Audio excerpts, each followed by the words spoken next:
Box Box. It's time for our podcast. It's Friday then. It's Saturday, Sunday. What? You're listening to the Pit Wall Girls podcast hosted by Darlene and Adriana. It's Darlene, and today I am not joined by Adriana, sadly, but if you're listening to this, go wish her a happy birthday. But you're in for a treat because you've heard of her before, and she's finally here. We have Aurora with us today. Say hi. Hi, everyone. I'm so excited to be here today, co-hosting. Yeah, we're so excited to have you. We've talked a lot about you because I feel like you were there at the start of our podcast dream. You told us we knew so much and we should do ebooks, and we were plotting the podcast.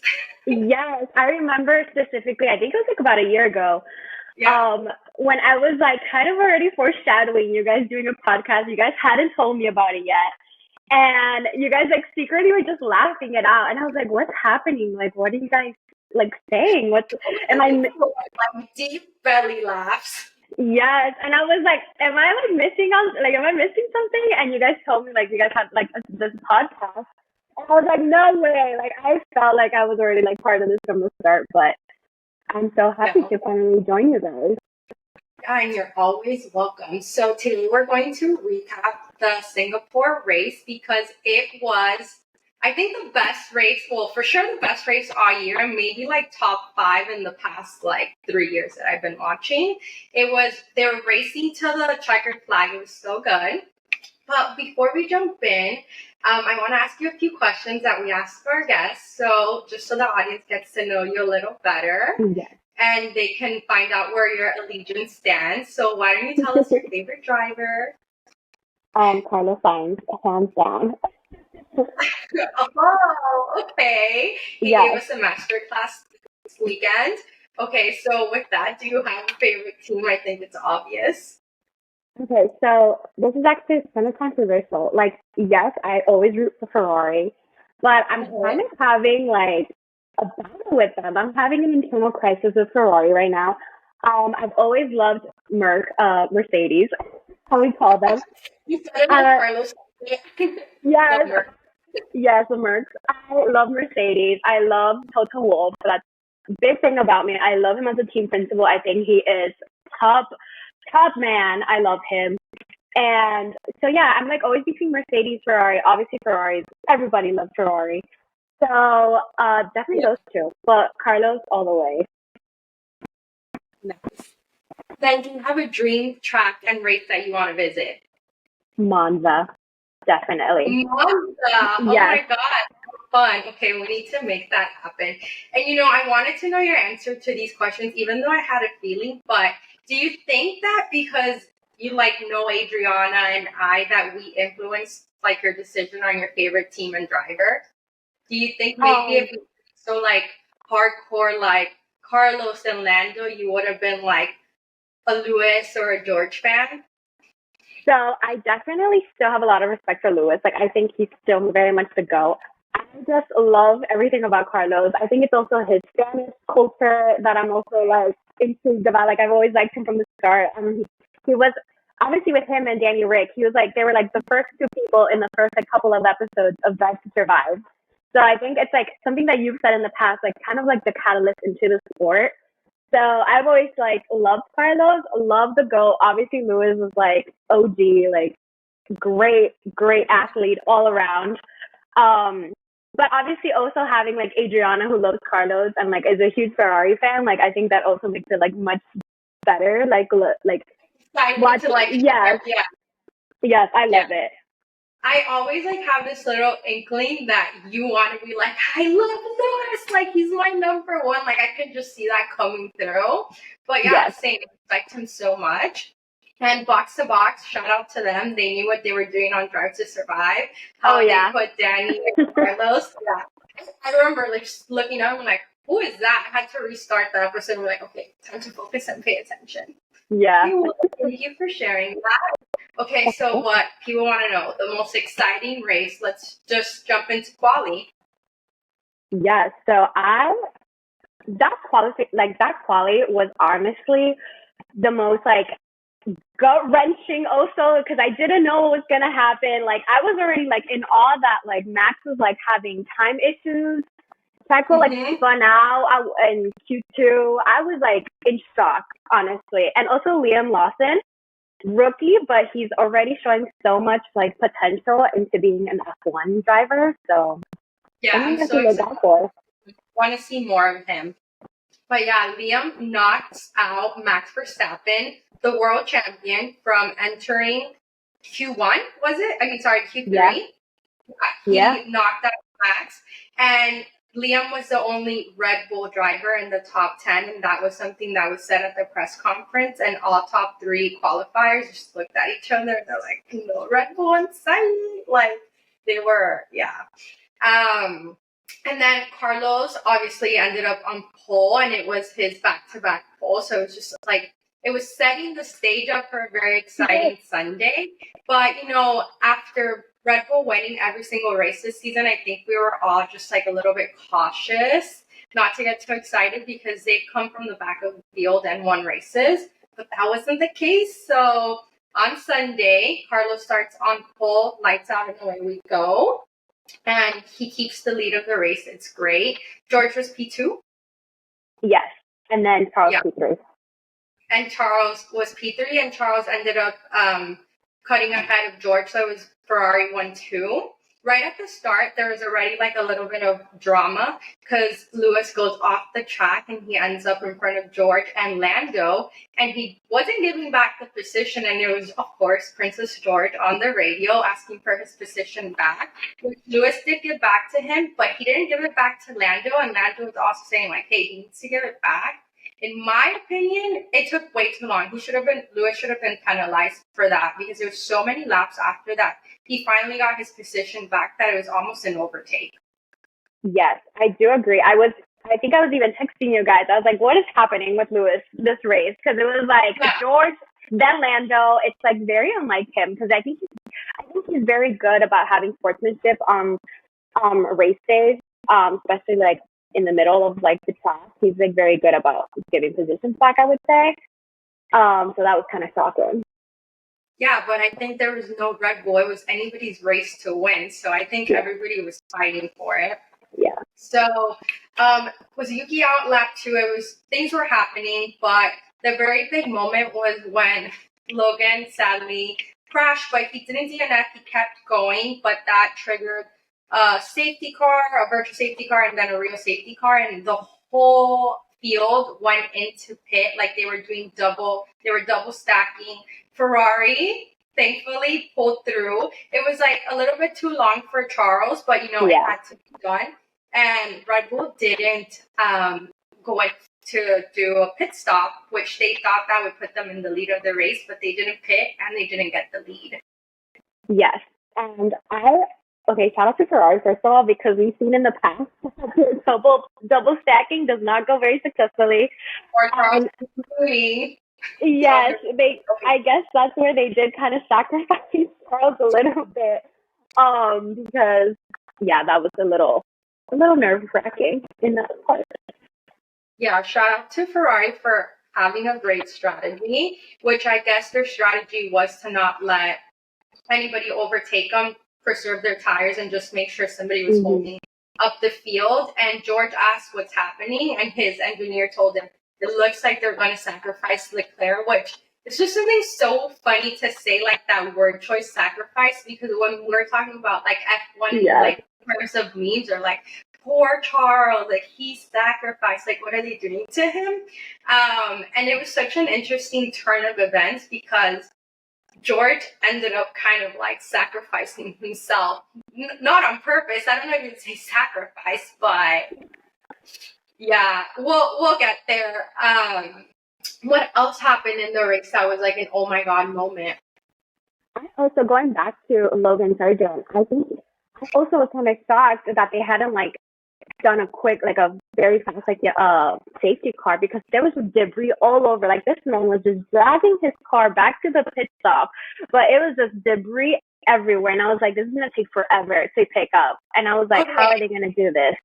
Same. So when I saw him crash, I was like, that's it, it's over. But he kept on, and it was his like front wing under the tires. And my thought was like, wow, like I have somewhere to be. I cannot have a 4-hour race today. But yeah, I don't know what happened to all the debris because it was just a quick like few laps here. Yeah. Yeah, well, I'm glad he kept going. Like he could have just given up. That's true. And also going back to like Carlos taking back his P1 position after the pit stop, I think he did great at pace work all race. Because even like I think it was George saying, you know, he's kind of going kind of slow. And I think it was just OG Carlos just being so good at strategy, and this is why he's my favorite. Strategist, yeah, he said he can keep on at whatever pace he was at forever. Yeah, so something else that happened that was kind of like sad and oh my god was that Ocon had to retire another one of an Alpine DNF this season, but the sad part was it was SD Bestie's birthday. He screamed, you know, I'm on the team radio, so that was cool to hear. And other things I think we forgot to say was Lance had a huge crash on qualifying. He totally wrecked his car and he wasn't able to race, so he didn't even start the race on Sunday. And I found out that I was very confused, like, why didn't somebody else race in place for Lance? And it wasn't because the car wasn't ready in time. We've seen worse. But they didn't have any of the reserve drivers do a practice or a quali run, so they couldn't race on Sunday. Yeah, okay, that would make sense. I was just also shocked how like crazy that crash was. Like his wheel completely came off, and I remember seeing like some of the commentators and like even people on like Twitter talking, or now the platform X. They were all just kind of like discussing how he managed to completely destroy that car, which I'm not very much into like the engineering side. I don't know all the specifications of how that even occurred, but that was insane. So thankfully he's safe and he's alive, because that was just insane. Yeah, that was a very heavy duty crash, and I mean he wasn't feeling up for it on Sunday, and we've seen these drivers like bounce back so quickly, so it must have been really bad. And he already had like the broken wrist at the beginning of the year, so just hoping Lance gets better. But you know, if this was any other team, we would have had a new driver announcement by now. Like, if this was happening in Red Bull, Lance would have lost his seat. Don't you think so? I think so. And that comes to the question, does he have his seat because of his dad? I don't know. I want to say Lance is a solid driver, but I don't know. It always comes to question. I don't think Lance is a bad driver. Like, I like Lance, but I think that his performance is not as good as, like, you know, the team principal says they're happy with his performance, and maybe he brings something else to the team. Maybe he has some racing knowledge, but he's just not giving the points. Like, if you don't bring points, then it doesn't really count. But go ahead. Especially having a race partner like Fernando Alonso now, who is bringing all the points and is doing has such a good season. Yeah. They dropped down to 4th in the Constructors Championship. Okay, so many things were triggered from quali, and George, he was very proud to say how Mercedes was the only team with like extra medium tires for the race on Sunday, and that was gonna like work to their benefit. Feel bad because I feel like he got bad karma from all of this. But yeah, Mercedes was the team that was able to pit again and go on pressure faster tires. And that's why we had 4 cars basically competing for the race win at the end. But yeah, it was down to the line. We had Carlos and Lando 1-2, and we had George and Lewis. There was a point where Charles was, I guess, in front of the Mercedes, but he didn't do much to defend, which I feel like he could have tried to defend, but I think so too. And I think this is a reoccurring issue with Charles. And I'm not a Charles hater. I really am not, because I do love Charles. But he's been so disappointing this season, especially being a Carlos like teammate. Like, he does not defend Carlos at all. Like, and I know we talked about it earlier, but like Lando did such a good defense, and we'll talk about it more later, but more defense from Lando than his own teammate. CarLando forever. But yeah, when I saw that the commentators were saying how George could possibly win the race, like we were all on our toes, we were getting nervous, and we knew that really for that not to happen, other cars had to defend. And Charles kind of let him by. Like, apparently he didn't have the grip to fight him, so he would have sacrificed himself. But I just feel like he could have done a little bit more, maybe pulled him off a lap. We know a lap can make the difference. But yeah, I knew he wasn't going to be such a team player, but he's always in the conferences saying how, like, Ferrari comes first, because they ask him a lot, like, oh, how did they decide between Charles and Carlos? Like, who will be the lead of the race? And he's like, no, it's always Ferrari number one. But, like, I don't know. But anyway, still love Charles. He's like a sweet angel. But I don't know if I love him when the helmet is on, you know? Yes, especially this season. I don't know. It's just, he's not doing his best.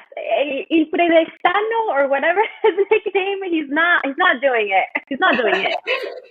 Not doing it. Well, yeah, so down to the last laps of the race, CarLando for freaking ever. Like, I mean, I'm so happy. Like, I said it last week on the podcast, and I say it a lot, that, like, basically this is almost a CarLando podcast. Like, I just love him. Like, I love watching the video. But I've been chatting with so many people in the DMs, and, like, everyone's so happy. The community's so happy. Like, 2 different teams. Like, okay, but anyway, so Carlos was still leading the race, and he, in his mind, had his own strategy. He knew what he was doing. Like, I'm sure maybe this was discussed with the team, because it seemed like they were trying to use Charles to hold back the pack. But Carlos's engineers told Carlos, like, hey, Lando is 0.8 seconds behind you. And he said it's on purpose, which is like, and the coldest team message. It was so good. For those listening that aren't too sure, like, what that means, when you're under a second from the car behind you or in front of you, you get DRS, which makes you go a little bit faster. So Carlos was on purpose going a little bit slower so Lando can stay within that second, so he can go faster. And, like, this would help Carlos because George wouldn't be able to overtake Lando. And, like, that was so good because Lando got to stay in second and not overtake Carlos. But, like, we were all going freaking crazy. Like, who does that? Who helps somebody else on another team? But yeah, George was actually, like, he was on track to win the race. He just had to overtake Lando, and then he would have been fast enough to take Carlos. But for those of you who don't know, George DNF on the last lap of the race, which is actually very tragic. I know that I was very happy because I love the CarLando 1 and 2, but obviously for George, that is pain. That is sadness. Yeah, like, somebody is a George fan, I could only imagine how they're feeling, because this is the equivalent of, well, almost the equivalent of when Lando, like, spun out in Russia in 2021. But that was a little bit more painful because it was going to be his maiden win. This would be, like, George's second win. But still, like, you're so close to winning or, like, getting a podium, which isn't hard to come by in the season. And then you just crash on your own, like, a mistake you made, like, last lap. Like, And it's so crazy because even Lando had said, like, he also kind of clipped the wall that George had also clipped, and, like, Lando successfully kept going, and then, of course, George didn't. Yeah. I also feel like I want to recall, but I can't recall right now. It was a race. I think it was one of his debut races with Mercedes, or when they were kind of bringing him on for maybe, like, almost. It was, like, around the era that he was gonna. As a reserve driver, is that what you're talking about George? Maybe. Yes, and it was, like, one of the last laps, and then he had a puncture, and then he also DNF. So I feel like this is, like, a reoccurring nightmare for George, which I feel so bad about because this poor man. Yeah, I can't remember super well, but what I think it was like kind of like his debut race with Mercedes. Like, they asked him to step in, and he was on track to win, and he did get a puncture. Yeah, and it was also, I think it was, like, the last lap too. So the poor guy just not working for him. Yeah, I mean, in that moment, like, I was, like, happy because George wasn't going to win the race, which I would have been happy if he did over Max, but not over like Carlos or Lando. But I was starting to think like, oh my God, what's happening? Because the thing was that George was also under a lot of pressure from Lewis, and I was wondering if there had been some team orders, and like also in his mind, maybe he feels like if the team had given team orders and told Lewis to like just back down and stay in fourth, they would have had a P3, P4 versus they had a DNF and a podium. So I don't know. That would be my thought process if I was George. Yeah, and I also feel like they're really, I think, as of like the grid pairings right now, I think they're such a good duo, Lewis and George, because I feel like they're very much, I know they have their little bickering moments, obviously, like any other duo, but they're really good on the track. Like, I remember even it was like one of the last laps, even like Lewis was saying on the radio, like, George kind of needs to pick it up. And he was like right behind him. They were on the fresh tires. So I feel like they definitely wanted a podium, two Mercs on the podium. So that kind of just because really it seemed like George was going to take P1 and Lewis could have taken like P3, maybe P2. That would have been a lot slower, taken a few laps, but it could not. Yeah. But yeah, that's what happened. CarLando won too. Oh my God. And this is major because it broke Red Bull's streak. Red Bull had won every single race. War is over. Yeah. I was just so excited. I'm like, I'm gonna be on a high from it forever. And then obviously, like, all the CarLando content has been resurfacing, and I even made something with like an audio, and it was the last video that Carlos and Lando made together in McLaren, and it's like we'll be wearing different colors, but we'll still give you great memories. And like, they're such a beautiful duo. When I just heard like it's on purpose on the radio, I was just immediate tears, like them just passing the finish line together. Oh, I love them. And like obviously we talk about it, we're like the fan community, but like the drivers acknowledge it too. So on F1 TV, you can go on the drivers' radio and you hear everything, not just what they put on the race. But Carlos was talking to his engineers, and he said, yeah, and a little bit of CarLando action there too. And like he was just acknowledging, and his engineer was like, yeah, it was great. But yeah, that was the race. Anything to add before we hop into news and gossip? Yes, wait, and the most epic return of the smooth operator on the radio. Oh my gosh, that just made my that was beautiful. That made my day when I just heard that. Yeah, it was the smoothest operation ever. And you know how like Carlos spaces out, and like it's becoming like one of those terms that more people use, like confused Carlos or like concentrated Carlos. I used to like wonder like, oh my God, like why is he spacing out so much? But I really think he's just working overtime, coming up with strategies. Like we're not be surprised. Not be surprised. He's thinking of every possible scenario. So now when he's confused, I'm just like, I'm gonna encourage it. Yeah, he's a strategist.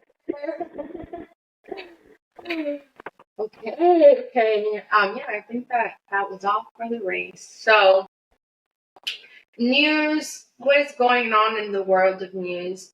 I haven't seen much news, but we are going into. It is the Japan Grand Prix this weekend, and Sebastian Vettel, he is back on track, but not in a car. Sebastian, if for those of you who don't know, which I mean, like, how do you not know who Sebastian Vettel is? But he's into sustainability and just, supporting our planet, which we should all be.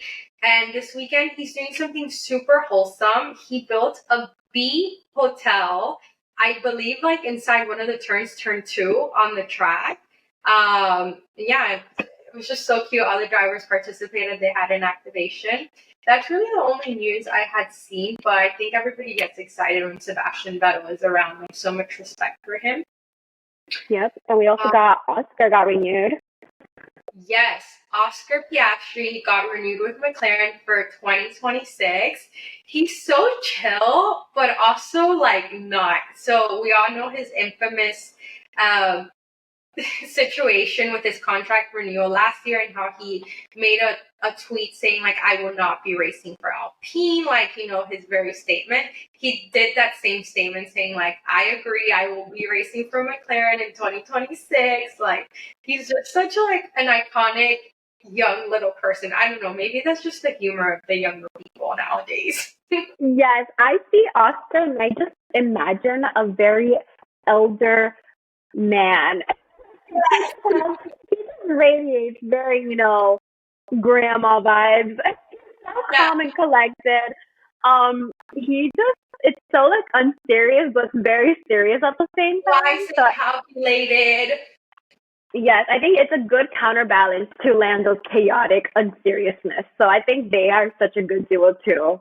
So chaotic. They did an interview with, I guess, a publication, like a magazine or something, and they were asked the same questions, and their responses were day and night. Like, they were just looking at each other like they were both aliens, and it was funny because Oscar's answers were the most reasonable ones, and Lando was just saying this crazy stuff. So I feel bad for Oscar sometimes. He has to do Okay, so yeah, exciting for Oscar. Congrats to him. It's so well deserved. He actually started P17 and ended up in P7, so he made up 10 spots. Alfa Romeo, they are keeping their driver pairing for the year. This team's going to be Audi in 2026, so it wouldn't really make sense to bring in another driver, I would say, unless, their drivers were doing horrible and they're doing the best they can. What else? Okay, so this is a big one. We're basically playing Guess the Grid, yeah? I was going to say, are you going to talk about Liam and Yuki? Yeah, I am going to talk about Yuki. So, AlphaTauri, Red Bull's B team sister team. As you know, their driver right now is Yuki. And their other driver was Daniel Ricciardo, who's hurt and is not racing right now. He should be back at some point. But Liam Lawson has stepped in for him and has been doing a phenomenal job. He's doing really good. So the rumor is that Yuki will be going to Red Bull as a reserve driver, and the seats will be for Liam and Daniel. What do you think of that? So, no, I've also been seeing that Yuki is just going to stay with AlphaTauri, and it's going to bring back Daniel, and then no seat for Liam, which that one kind of also hurts because Liam has been so phenomenal. Singapore GP was amazing for him. That was epic. The fact that he did not let Max overtake for more than, I would say, a solid 2 laps or so. He kicked him out in Q2. He's been doing phenomenal. So I would love to see him in F1. So I think he does deserve a seat. But also bringing back Daniel and Yuki, I don't know how I feel about that. I mean, I love Daniel, and I know he's also one of your favorites. So I also want to hear your take on it. Oh, yeah. There's no shot that Daniel is not on the grid next year. So I actually want to see Daniel because we all love him and he is a great driver. But I also think that it's, there's only 20 spots in F1. We've got to be giving new talent a chance, especially when they prove themselves, because if not, there's no incentive for the younger drivers. But I want to see Daniel and Liam together, and it makes me sad there won't be a spot for Yuki, but maybe he needs to take a break and work more on the sim in a different capacity, and maybe there'll be space for him in a different team. That's what I would want to see happening. But knowing how Red Bull is, and they just love their headlines, I think that they might keep Yuki, give the seat to Daniel, but they're next season when the season starts and Yuki's not performing as good as he should, he might get put on a plan and then he's going to lose his seat, and it's just going to be this big thing when they could have just not resigned him. Yeah. I also think that Daniel, if he does even come back this season, I think he does need to prove himself a little bit more, because from what I remember, his few races that he did do in AlphaTauri, he wasn't, I don't know, I think Liam is doing better in that car than what Daniel was doing. So I think he also needs to kind of prove himself if he wants to keep a seat for next year. Yeah, I don't think he's gotten points. I think one race he finished like P13. So yeah, go Liam. But I guess we'll see what happens. But speaking of AlphaTauri, we know that they're going to rebrand, and it was almost certain that they were going to rebrand into like Hugo Boss Racing, still being a Red Bull B team, but that was just going to be their new branding. But now Adidas has come into the mix, and they're bidding to be the title sponsor. Just the it's going to be Adidas F1 team. That's very exciting. We all know Adidas, yeah. That'd be so cool, and I just know the merch would be so good too. I was excited for like the Hugo Boss merch. I thought that would be really like chic and just like young and fun. But like Adidas, like, and Adidas would do more for the sport, I think. Yeah. And they would definitely put in so much more money into it. So I would definitely see them being more successful with.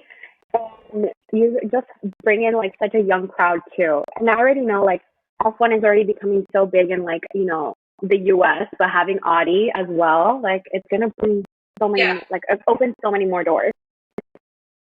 I can't wait. Just new teams all around. It'll be, well, I believe that the Hugo Boss or Adidas will be 2025 and then Audi 2026. Ooh. Yeah. So exciting, new teams. Okay, now let's get into some speculation and some gossip and some tea. Aurora, I know you love the tea. Yes. Pierre's dump. They're known for his photo dumps. He is so unhinged.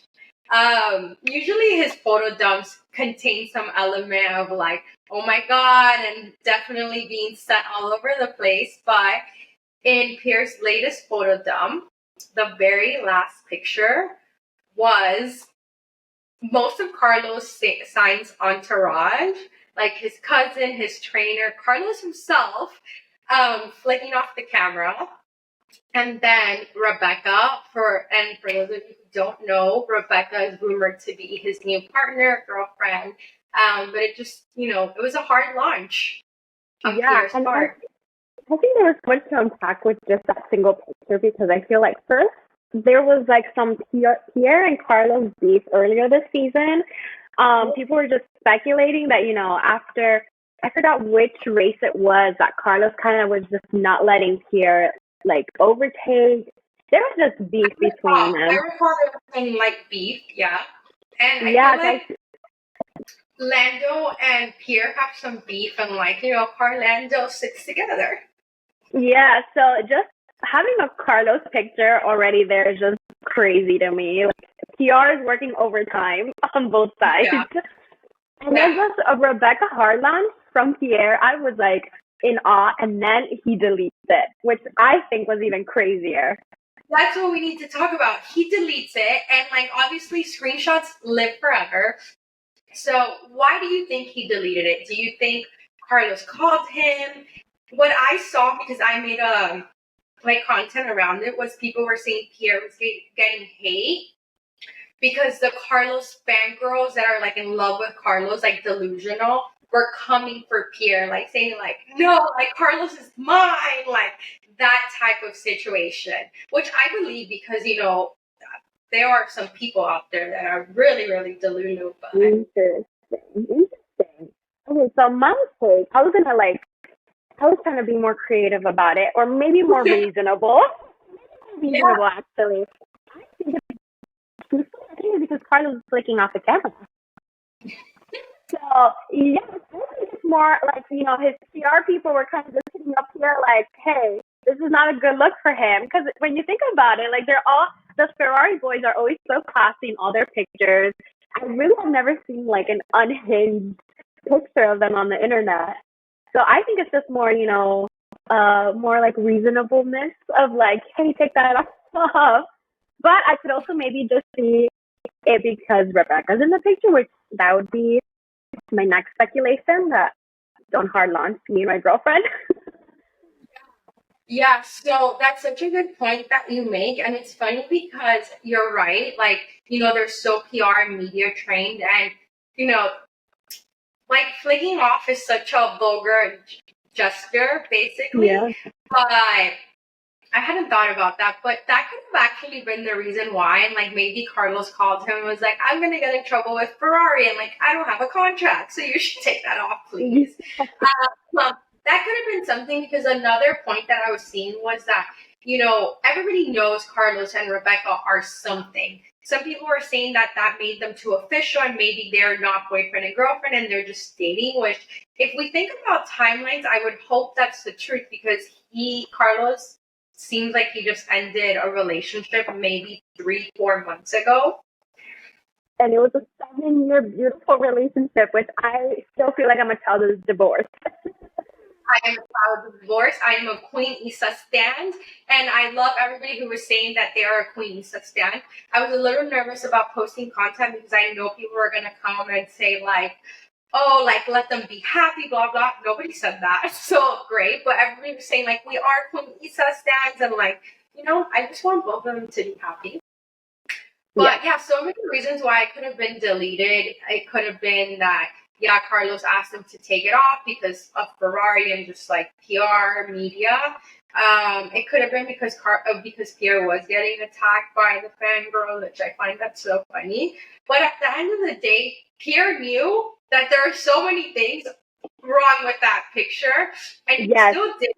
And I don't know if you remember on one of the Drive to Survive episodes how like there's a bunch of like I guess employees gathered and they were talking about the gossip pages, and Pierre goes, "Oh, which one is that one? Is that the gossip page you have to follow?" So he knows that there's a Instagram gossip page. He is a chaotic king. Like he knows what he's doing. He's so sneaky, and I kind of look want to be his friend. He's just funny. I feel like he would be sending so many funny and inappropriate screenshots. Yeah, maybe one day we'll get in the group chat with him. But just to finish off this topic of Pierre and his photo dump, so his girlfriend Kika, I follow her. She just moved to Paris and she posted that she's watching like the OG Gossip Girl. So one other thought I had was that Pierre obviously must be watching some episodes with her of Gossip Girl, and he just wants to be like XOXO Gossip Girl.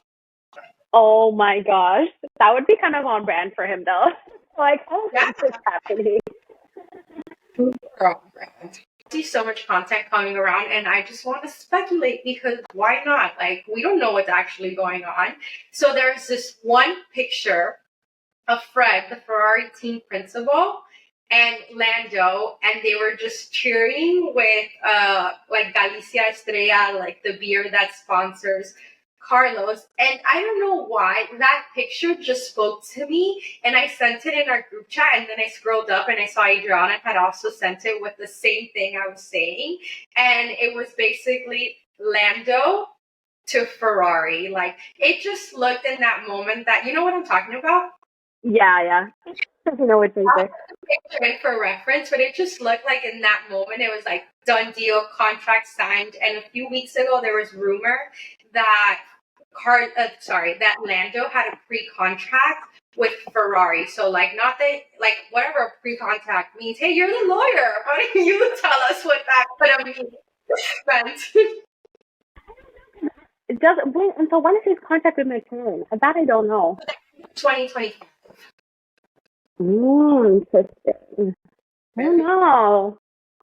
I also just don't. I mean, I would love to see CarLando duo back together, but in Ferrari, I feel like they're never going to let go of Charles. Even though he's like not performing as great this season, I feel like they'll never let him go. They'll still let go of Carlos before they let go of Charles, which is kind of hard. Yeah, so we had already talked about this, and I couldn't picture Lando in red. Like, I would definitely see him more like the Red Bull athlete, but it just makes it tough because, Max is there. But, in F1, when we hear something, it's because it's been talked about. And, like, to say that he had a pre-contract with Ferrari is a bold statement. And maybe he does. Maybe he has a contract for 2026, I don't know, it could have been like, if you don't stay with McLaren or go to Red Bull, like, this is your second option.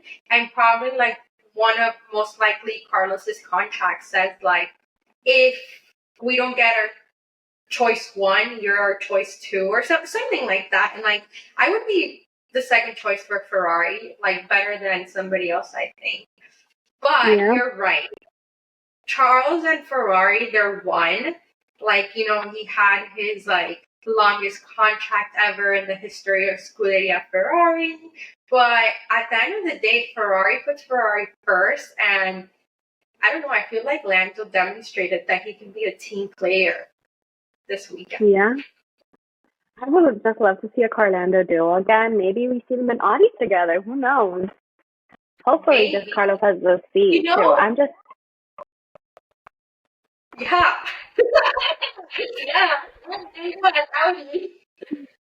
Yeah, that could be a duo possibility.